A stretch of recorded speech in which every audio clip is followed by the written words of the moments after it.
Educate community, and welcome back.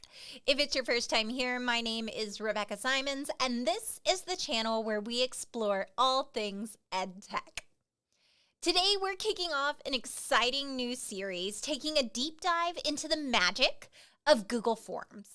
Part one of this two-part series will be more of an introduction covering the basics of creating, customizing, adding new questions, and the different ways that you can look at the data from your form. You'll find a timestamp list of all the topics we'll be covering today in the description down below, so you can easily review any section or jump straight to a topic that interests you. Before we dive into the more technical aspects of this series, I want to spend a couple moments talking about why I think Forms is so magical. Now, when people typically hear the word Google Forms, they automatically think of a test or a survey, but Forms can do so much more. To help you get a better grasp of its capabilities and versatility, I've come up with 3 broad categories where I feel like Forms truly shines: efficiency and streamlining, assessment, and interactive learning. On the screen, you'll see a list of ideas that I've curated from various sources for each category. Now, this is by no means an exhaustive list, but there should be enough ideas here to spark your creativity and give you an idea of what is possible with Forms. If you're part of our online course and are interested in learning more about any of these ideas, simply click on the links to go back to where I originally found the ideas. In short, Google Forms can be a real game changer in your teaching toolkit. So let's get started and walk through how you can bring some of the magic of Forms into your own classroom. There are a few different ways you can go about creating a form. The first is going to be through Google Drive. If you're already in your Drive, to create a form, all you need to do is click on the plus new button, then select Google Forms. If you have any kind of organization in your Drive, you're going to want to navigate to the location where you want your form stored before you create it. So for example, I might want to store this under the Educate community, so I would come into this folder first, then click New Google Forms. The second way to create a new form is by typing forms.new directly into the Omni box. Hit enter, and you've got a brand new form that's ready to customize. The third option is to go to forms.google.com.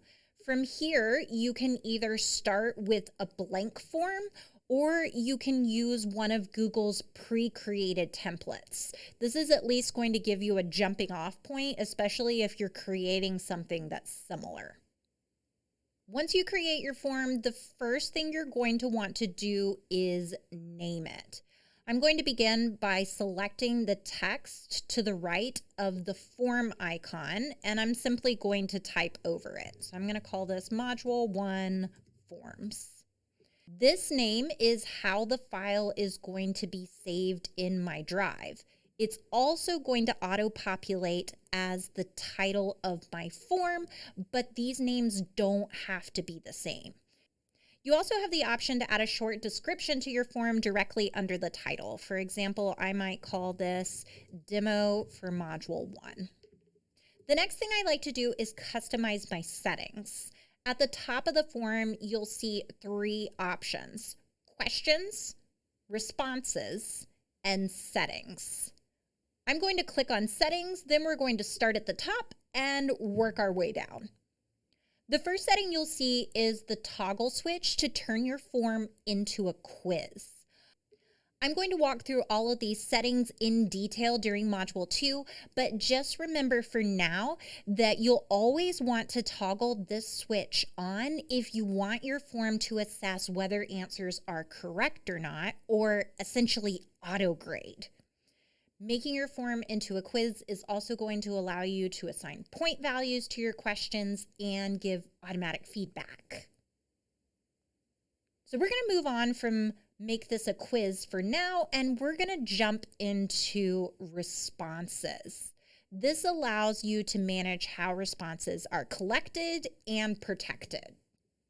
Your first option is whether you want to collect email addresses. You're given 3 options: do not collect, verified, and responder input.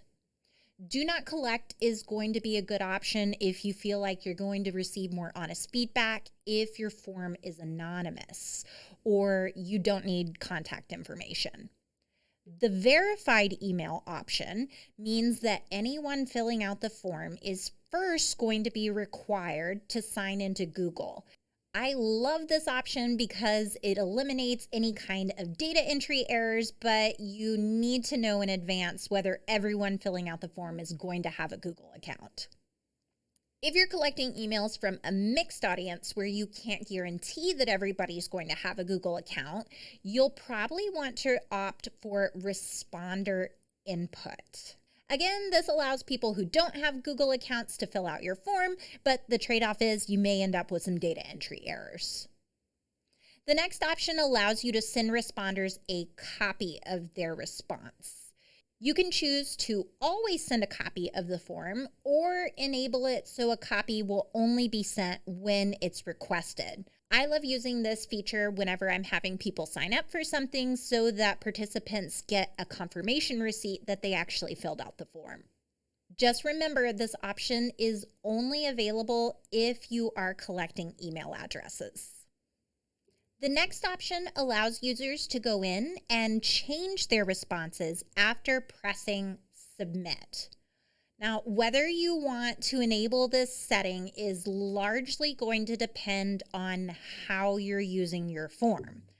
For example, if you're giving a quiz, you probably want this to stay off. However, there are times when I like to let students go back in and reattempt any questions they got wrong as a learning exercise. The next 2 options are going to require respondents to be signed into their Google account. The first option requires participants to be logged into their domain account to fill out the form. In my case, this means that unless you have a Murray State email address, you won't be allowed to fill out this form. I heavily utilized this setting when we were doing online learning during COVID because students would constantly try to fill out a form while they were in their personal email account, and this forced them to be in their school account. Now, because I have a mixed audience for almost every form that I send out, I never enable this. The next option limits users to submitting 1 response. Whether you use this setting or not is going to depend on how you want to use your form. If I'm giving a test or a quiz where I don't want multiple submissions, I always toggle this on. However, for my registration form, I want people to be able to fill it out multiple times, so I have this toggled off. Let's move on to presentation. Now, the first 2 options I personally never use, but I want to run through them anyway so you know what they're for. The progress bar is going to show participants where they're at in the form. Let me show you a quick example. On this Google form at the bottom, you'll say that it says page 1 of 15. So each time I click next, it's then going to show me how far I've advanced in the form and how much I have left to go. Honestly, from experience, using the progress bar freaked my students out. It might say, like here, page 1 out of 15, and some of them would automatically shut down. It wouldn't matter if there was only 1 question per page. Simply seeing the number 15 at the bottom was too overwhelming to them. Overall, I felt like it created a larger problem than it solved, so I quit using it. But I really think it depends on your audience or your kids whether you want to enable it. The next option, shuffle question order, sounds like a really great idea on the surface. In theory, you would get multiple versions of the same test or quiz with the question order mixed around. Here's the catch. If you are collecting information at the beginning of your form, like name, class period, etc., it's going to mix those up as well. Let me show you what it looks like. Here I've created a quick demo where everything is in order: first name, last name, class period, homeroom, teacher. When I enabled the shuffle question option, it put homeroom teacher in between last name and first name. Now, for some of you, that may not be a big deal, but for me, that was a no-go. Another reason why I tend to shy away from the shuffle question order is that as a reading teacher, I would have passages with questions that were attached to them. And enabling this setting meant that the questions and passages might not appear together. The next setting, confirmation message, is one of the most overlooked, underutilized settings in Google Forms. This is the message that will show up directly after submit is pressed on your form. Here's an example of how I use it for a registration form for my Google Level 1 Bootcamp. You'll see here that it thanks them for registering and lets them know that they will shortly receive an email with their next steps. If I have my form limited where someone can only submit one response, it's going to let them know that they've already responded, but it's also going to place that confirmation message there as well. I think this would be an easy expectation or routine to set up with your students, that anytime they finish a Google form, they look here and you type in what their next steps should be as their confirmation message. The next option allows you to show a link to submit another response. This will automatically be disabled if you limit participants to one response. So as soon as I toggle this off, this becomes an option. Here's an example of what this might look like. You'll see here at the bottom, it says submit another response. I like to have this turned off if I ever want to allow students to go back in and edit their original submissions. If I don't, when they click to fill out a new response, it's going to, instead of allowing them to edit their work, bring up an entirely blank form, which inevitably will result in a short comma part when none of their work is there. The next option allows anyone who fills out the form to see a results summary.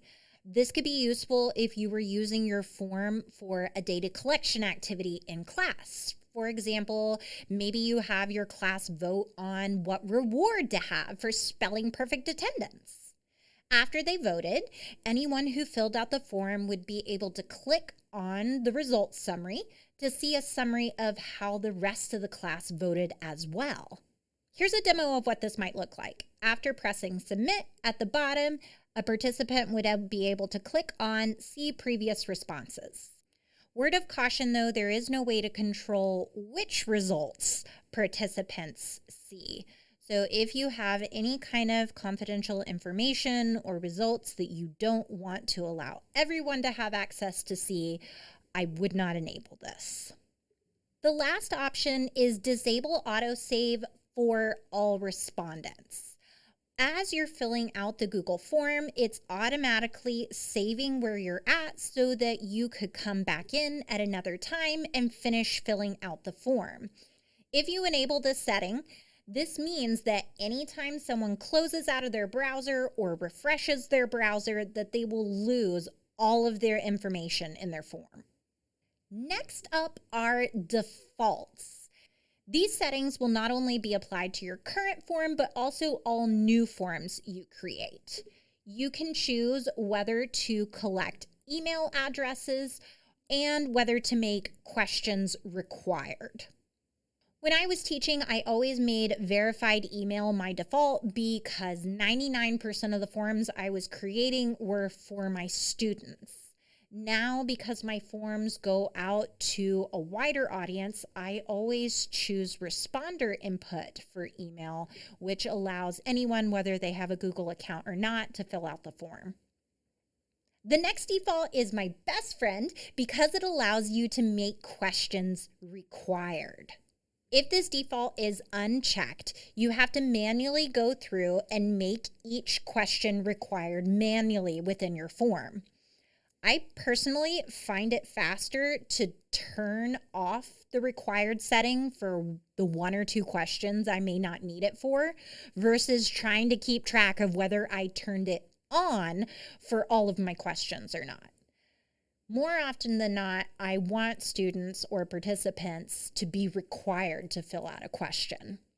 And this simply means that they won't be able to submit the form until they've completed that question. Since we just finished talking about defaults, let's move on to talking about Google's default form color, purple. By default, every time you create a new form, it will automatically default to the color purple. And even though that's my favorite color, even I get a little tired of seeing it every time I open up someone's Google form. So let's look at some quick ways you can not only make your form look more visually appealing, but also reflect the branding of your school or the theme of your form. To customize your form's theme or appearance, you're going to begin by clicking on the Artist Palette icon. Under Theme, you can customize text style, the header, and color of your form. Let's start by talking about text style. You can customize for the header, question, and body text. For example, maybe you want to change the text style of your question and make it a little bit larger so that it pops out from the body text of your answer choices.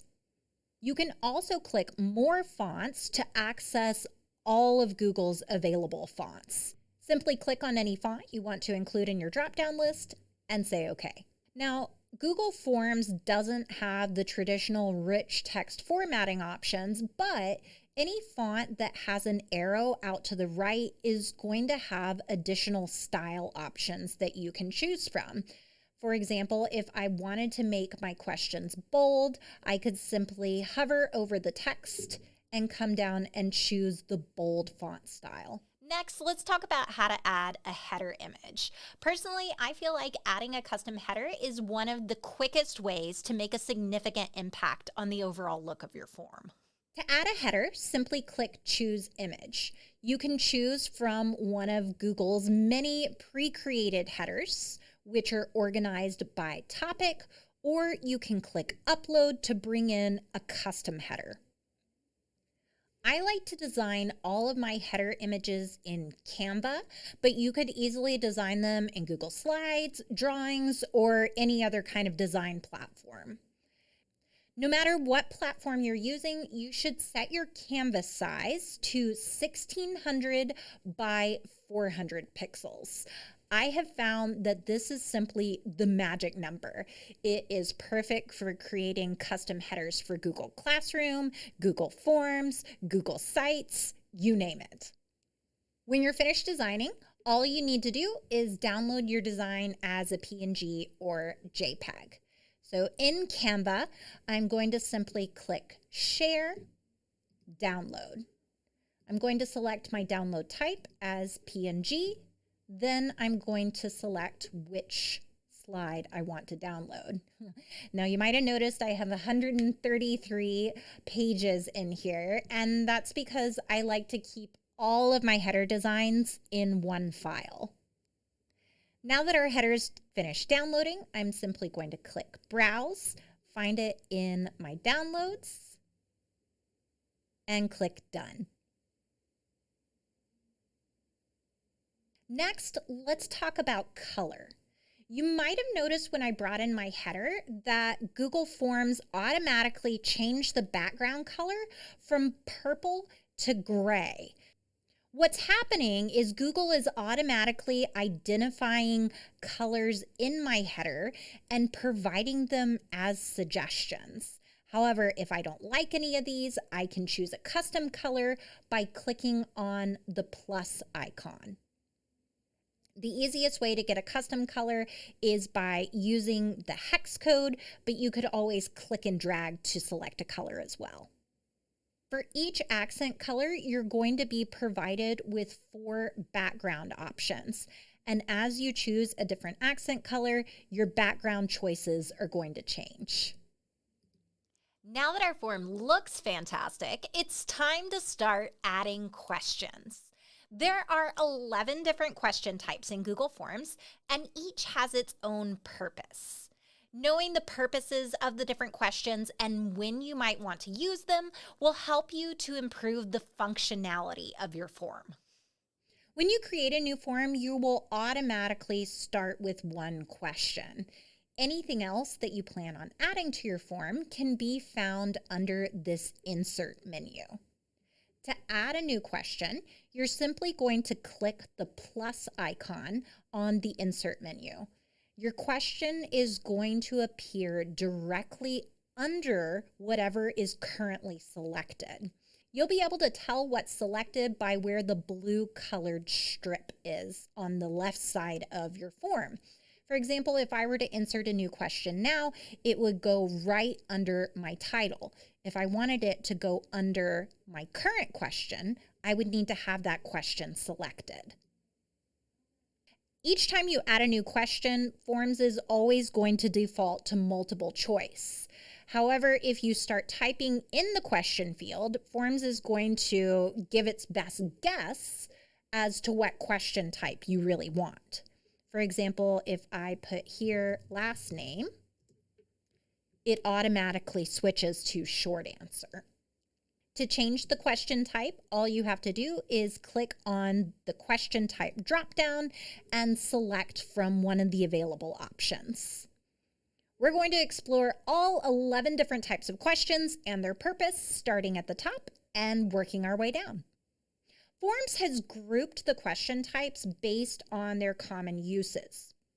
The first two options, short answer and paragraph, are going to be designed for open response. Short answer questions are perfect when you're expecting a really concise response, typically a sentence or less. You should use this type of question when you're gathering basic information like first name or favorite author.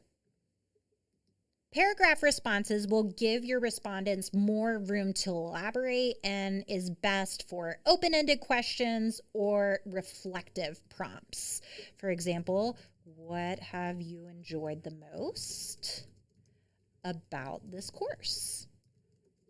If the answer you're expecting is closer to an essay than a paragraph, I would suggest considering an alternative platform.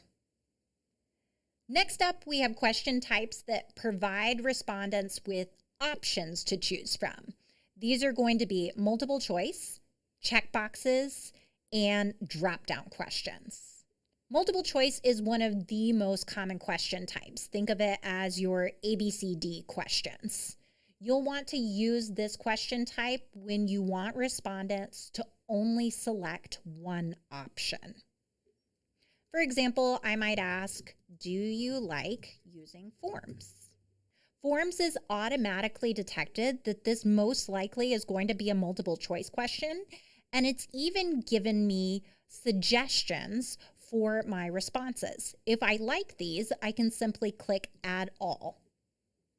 If I don't like one of them, I can simply remove an answer choice by clicking on the X on the right-hand side.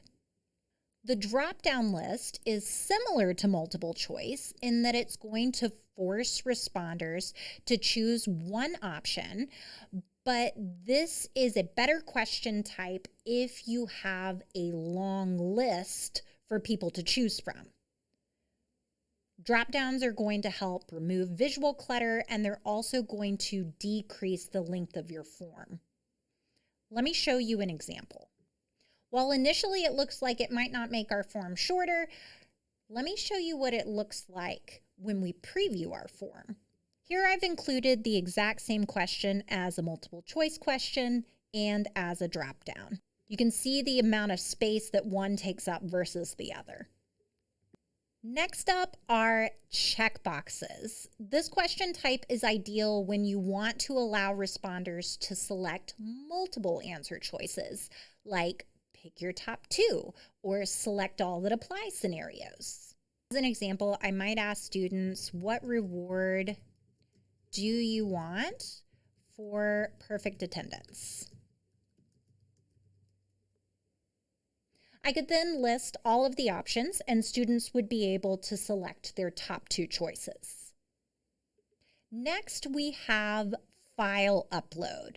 This question type allows responders to submit information like documents, images, etc. directly through the form. You then have easy access to all of those files in one location. In order to use this question type, participants are going to have to be signed into Google. You have a couple of different options under this question. First, you have the ability to select which types of files you want to accept. You can set the maximum number of files that can be included, as well as the maximum size of the file. This would be perfect if you were having students show their work on paper. Simply have them hold it up to the webcam, take a quick screenshot, and submit it to you so you can see all of their work in one place and you aren't having to juggle paper.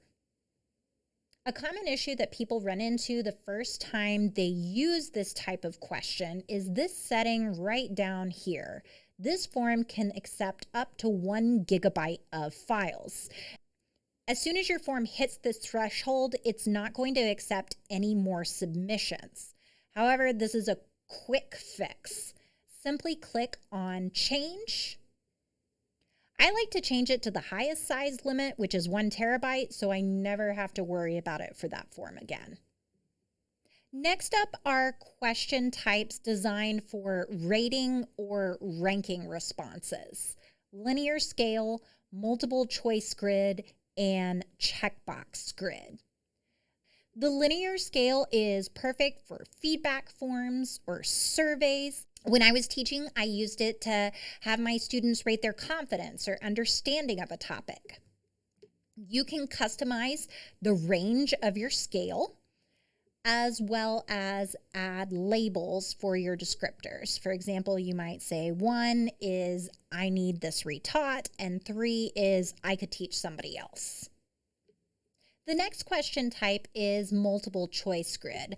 I pulled in an example from my pre-assessment that I give for my Google Level 1 bootcamp. When you're using a multiple choice grid, you want whatever has the most text to appear in your rows. Here's what this looks like in the live form. As you can see here in the rows, I've listed several Google Chrome skills I want students to be familiar with, and then I've given them a scale to rank themselves on, 0 through 2. Now, I could have done this as a linear scale. However, you can see how much space a single linear scale takes up. By doing this in a multiple choice grid, I was able to ask 6 questions in a more concise space. The checkbox grid question type is incredibly similar to the multiple choice grid, but you can allow for multiple correct answers per row. This could be useful for a task like identifying all the synonyms for a word or all the antonyms. Here's what this looks like in the live form. As you can see here, I can check multiple responses for a single row. Finally, we have date and time questions. When you're in the live version of the form, clicking on the date field will provide respondents a calendar to select a date from. If you click on the 3 dots in the bottom right-hand corner or the More menu, you'll see that you can also choose to include time in a date question. This will integrate all the information into a single field when you're looking at your responses in a Google Sheet. So if you're wanting to do anything with this data, like sort it or analyze it in any way, then I would suggest asking for time as a separate question. The More menu for time allows you to distinguish whether you would like to ask for a time as in AM or PM, or for the duration of an event. Here's what duration looks like on the live form, giving you a place to enter hours, minutes, and seconds. Using duration could be a great option if you're using your Google form for students to submit how much they've read, or even during science class if you're asking students to record data for a timed experiment. While we were talking about the date and time questions, I briefly introduced the More menu. We'll be diving into the More menu in more depth during Module 2 of this series.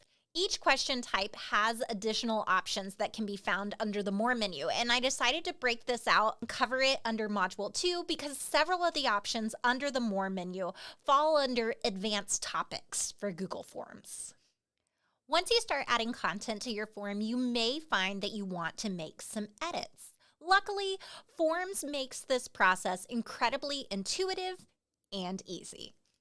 To make edits to a question, all you need to do is simply click on the question you want to edit and modify the text directly. This is the exact same process whether it's a question or an answer choice. If you'd like to rearrange the order that your answer choices appear in, simply hover over the answer choice, click, and drag to reorder. To remove answer choices, all you need to do is click on the X at the right to remove. Reordering how your questions appear in the form is also simply a click and drag. You'll click where you see these 6 dots at the top of your question, then drag to the new location. If you find you no longer want to include a question, simply click on the question you want to remove and select the trash can icon. The last 2 options I want to talk about for this section are the duplicate icon and the require question toggle. Let's start with the duplicate icon. This allows you to duplicate any question within your form. When you click on the icon, your new question will appear directly under the question you originally had selected. Depending on the circumstance, using the duplicate icon can be a bit of a time saver. For example, if I wanted to ask another yes/no question, I could simply click duplicate. My answer choices would already be here, and I would only need to adjust the question. Finally, let's talk about the required question toggle. Now, when we were under settings, one of the defaults I checked was to make every new question I add required. This means this toggle is automatically turned on and a respondent won't be able to submit the form unless all of the required questions are completed. If I want the respondent to have an option whether to fill out a question or not, all I have to do is simply toggle this off. The next step you want to think about is adding structure or organization to your form. Forms gives you 2 different tools to help with this: sections and titles. Let's start by talking about sections. Sections are the equivalent to creating pages within your form. Not only can sections help to group related content, but it can also decrease the amount of content that's visible at once. You can also use sections in more creative ways as well. For example, I've used them to create digital locks for escape rooms and a choose your own adventure activity. To add a new section to your form, begin by selecting the question you want your new section to appear directly under. For example, let's say that I want the first part of my form to collect demographics, then I want it to go to a new page or a new section. I'm going to begin by clicking on my last name question. Then I'm going to select the icon that looks like it has 2 rectangles sitting on top of one another to add a new section. It's good to get in the habit of always renaming your section each time you add one. Because this question is about Google Workspace, I'm simply going to title my section that. Whenever I look at the live version of my form, you'll see that it asks for my email, first name, last name. Then I have to click next before I see any other information. Next, let's talk about titles and descriptions. To add a title, you'll simply click on the icon with the 2 T's. The title will appear directly under whatever question you currently have selected. Titles are a great way to provide additional organization within a section or a page, to highlight specific directions, or provide information that doesn't relate to a specific question. When I was teaching reading, I would frequently have a passage, then several questions that were related to that passage.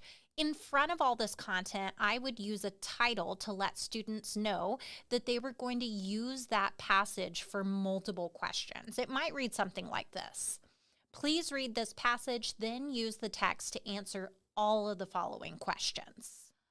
All right, let's move to the remaining 3 icons on the insert menu: add images, add video, and import questions. We're going to start out by talking about images. Adding images to your form can be a real game changer. Not only will they make your form more engaging and informative, but it also adds a level of accessibility, particularly for your pre-emergent readers or your English language learners. Images can be added to your form in 3 different ways: as a standalone item, as part of a question, or as an answer choice. Let me demo how we would go about adding all of these.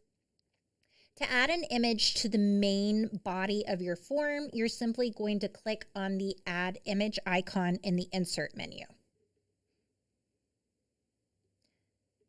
To add an image to a question, simply click on the question you want to add the image to, and you'll click on the image icon to the right of your question. Here's what that image looks like added to the question.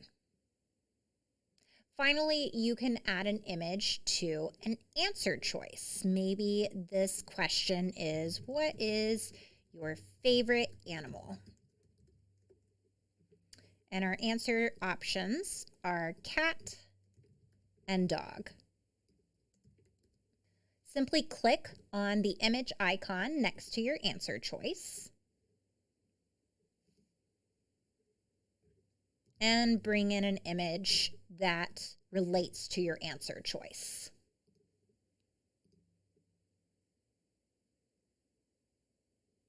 Images that are inserted as part of a question or into the main body of the form are going to have a More menu. Under the More menu, you can control the alignment of your image, click Change to switch out the image, or remove the image. Using images can add a whole new dimension to any activities or assessments in forms. For example, you could include a label diagram and ask students to identify certain parts of it. Or you might add an image and ask students to analyze and make inferences about it.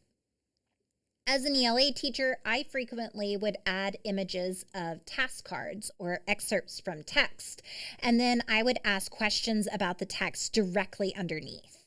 This approach not only cut down on my paper use and managerial tasks like cleanup and keeping track of all the cards and storing them, but it also allowed me to get in-the-moment feedback about how my students were doing, and it would auto-grade. Win-win. While we're talking about images, I want to take a moment to highlight thinking about accessibility when we're creating our forms. One potential drawback to including images that have large sections of text in them is that the text won't be able to be read by screen readers. Images can also potentially be a challenge for students or individuals that have visual impairment. One way you can think about making your images more accessible is by adding alt text. Now, Forms refers to this as hover text, and this is essentially a brief description of the image or other non-text elements that can be read by screen readers. You'll access this hover text by clicking on the More menu for any picture that's been added to the main body of your form. Then click on hover text, and here I could type in cat.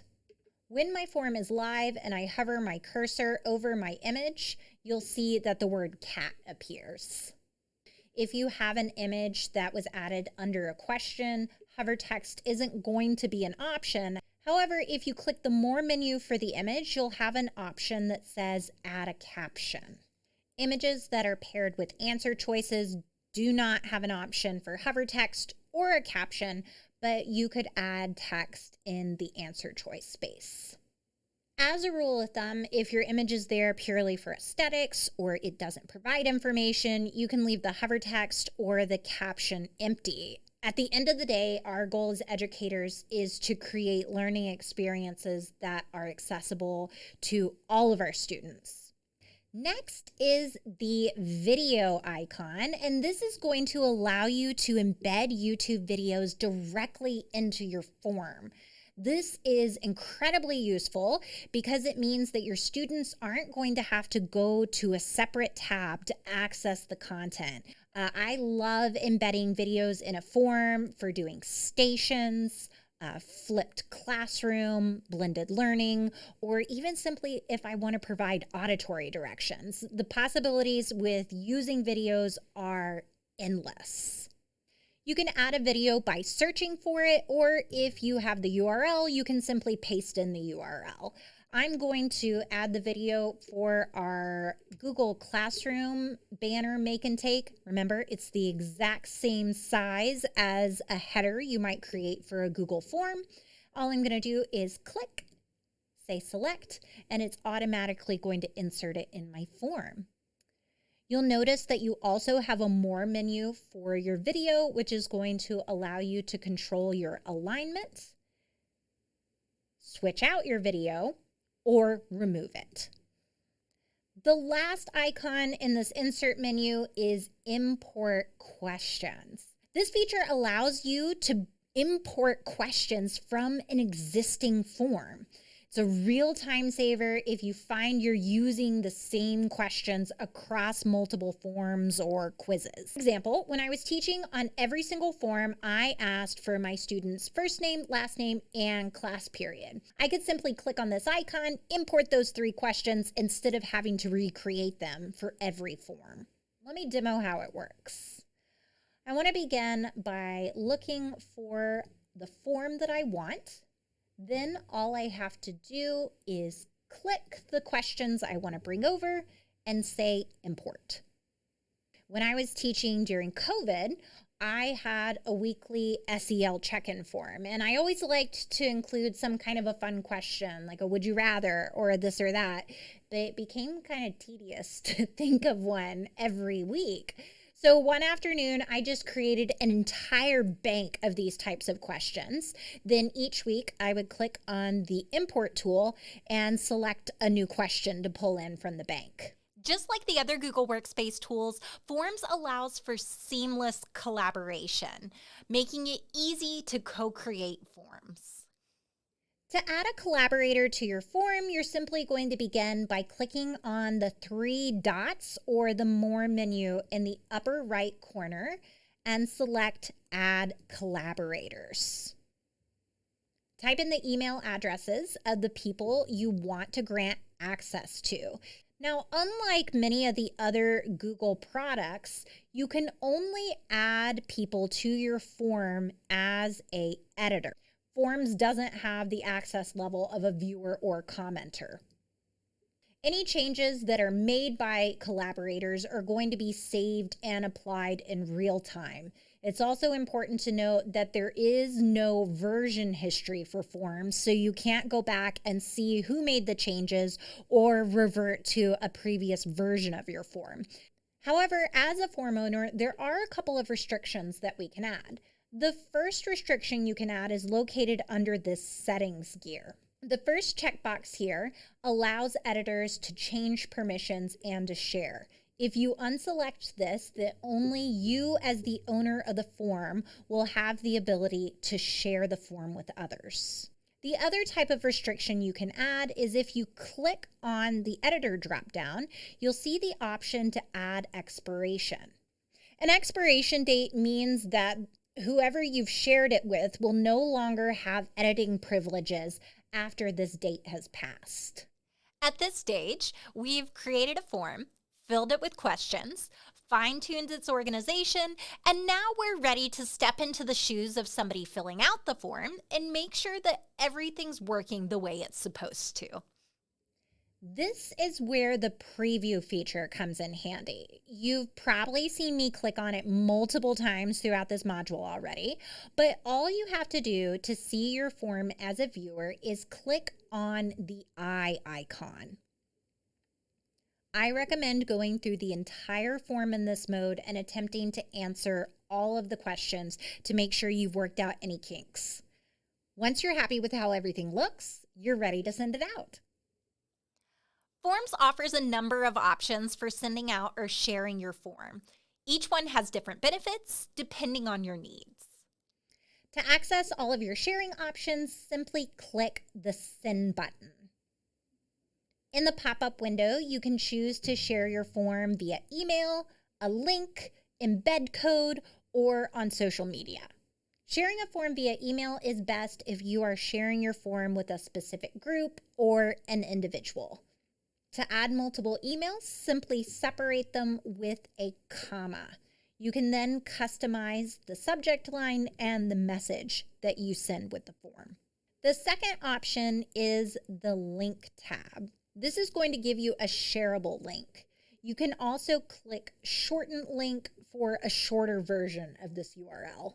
Sharing a link is great if you want to share your form in a chat, a document, or in another situation where you don't know the email address of everyone who's going to need to fill it out. An alternative way to get a shareable link is to simply click on the link in the URL and click Control Copy. This option is typically how I share my forms because it's one less click. I can simply grab the form URL, copy and paste it into an LMS like Google Classroom, which makes it easy to share with my students. The third option is embed code. This code allows you to add your form into a web page, which is perfect if you want respondents to be able to fill out the form without ever having to leave the website. I do want to note that if you have included a file upload question, this embed code won't be available. You also don't need to worry about the embed code if you are choosing to add your form to a Google site. Sites will take care of all of that work for you. Finally, Forms also gives you buttons to share your form on Facebook and Twitter. If you're looking to reach a wider audience, sharing this way could be a great option. Now, while I was in the process of creating this course, I learned about an option I had never heard about before, and that's the ability to create a pre-filled form link. This is a version of the form where some of the answers are already filled in. This could be helpful if you want to personalize something for a respondent before sending the form to them. To create a pre-filled link, you're going to start by clicking on the More menu, then select Get Pre-filled Link. Fill out the form the way you want it to appear. Then scroll to the very bottom and click Get Link. In the bottom left-hand corner, click on Copy Link. Then you can paste your link and share it like any other form. If I were to paste this link in the Omnibox, you would see the pre-filled form pop up in my window. Now that you know how to share your form, let's look at the different ways that you can view your data. To look at your responses, you're going to want to click on the Response tab at the top of your form. To the right of responses is going to be a tally of total submissions. Forms gives you 3 main methods for looking at your data: summary view, question, and individual. Summary view is going to be the default view when you click on the Responses tab in your form. Think of it as the digest version. Depending on the types of questions you asked, you might see bar graphs, pie charts, or other graphics. If you turned your form into a quiz, the summary view is also going to show you the most commonly missed questions. Individual view, as the name suggests, allows you to see each individual response. This is useful if you want to go look at a specific person's response all at once. Finally, my favorite view is question. This will let you see all of the responses for a specific question. I especially find this view useful when I'm grading open-ended questions or giving partial credit for a question like select all that apply, because I can go through and grade all of one question at once. Finally, Forms also allows you the option to store and view your responses in Google Sheets. Storing your data in Sheets will not only give you a historical copy of your data, but it will also allow you to do more advanced analysis and sorting. We'll dive into more specifics with Sheets as an advanced topic in Module 2. Thank you so much for joining the Educate community today.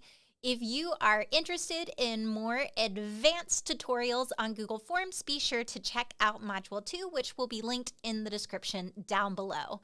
For more tips and tutorials on all things EdTech, be sure to check out our channel. Also, don't forget to like, comment, and subscribe so you'll be notified each time we post new content. See you next time.